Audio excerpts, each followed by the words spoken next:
Kama ulikuwa unatarajia kufanya maombi ya kudai mafao yako NSSF, basi poto hii imeweza kufanyiwa marekebisho na imekaa mfumo wa kitofauti kidogo na mwanzo ilivyokuwa imezoeleka. Sasa kama kawaida yangu katika video hii nitakwenda kuonyesha update ambazo zimeweza kufanyika katika mfumo mpya wa NSSF kuweza kudai mafao yako. Kama kawaida huna account, utabonyeza hapa kwenye neno sign up ili uweze kutengeneza account yako katika NSSF portal ili kuweza kudai mafao yako au kuweza kuona salio lako la NSSF.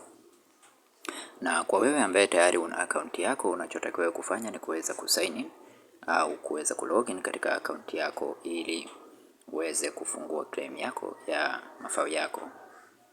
Utakwenda kulogin katika account yako na mfumo kwa sasa umekuwa tofauti kidogo. Japo tofauti iliyofanywa ni ndogo sana, sio kubwa, lakini kidogo kuna utofauti na mfumo wa mwanzo ulivyokuwa. Kwa hiyo usije ukaingia ukaanza kuona kama kuna vitu viko tofauti au uelewi. Sasa mimi nipo hapa kwa ajili ya kukusaidia.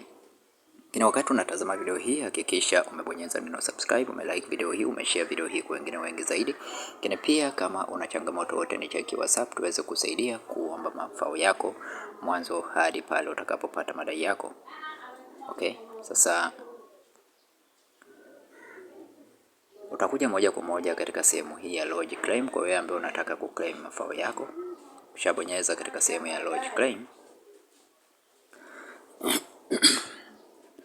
Utakuja kwenye lodge claim hapa namna hii ili uweze kujaza taarifa zako.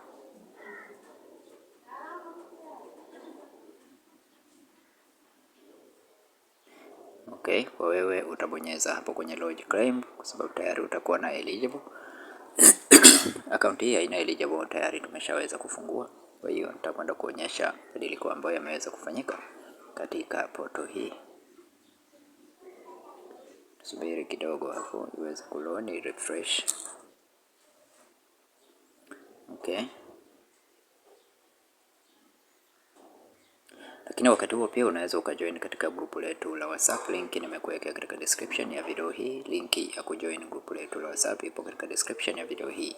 Join katika group kuweza kupata update mbalimbali kuhusu NSSF, kuhusu NIDA, ajira, elimu pamoja na mbinu mbalimbali za kuweza kutengeneza pesa kupitia simu yako ya mkononi. Tarudi hapa kidogo, mfumo uko chini kidogo, uweze kuvumilia. Kama nilivyosema mwanzo kwamba mabadiliko yaliyofanyika ni madogo sana. Kama unavyoona hapa lodge claim, alafu step ya pili ni claim process, lakini katika wakati ule step ya pili ilikuwa ni verification ya employer anatakiwa kuverify, alafu hatua ya tatu ilikuwa member verification, na hatua ya nne ilikuwa ni claim approval, alafu hatua ya tano ilikuwa ni claim payment. Unaona kuna hatua imeweza kutoka, ile ya mwajiri imeweza kutoka hapa, imebaki kwenye claim process, then claim approval, then claim payment. Na certificate kuhusu attachment zimebaki pale pale. Attachment ni zile zile, hakuna attachment iliyobadilika.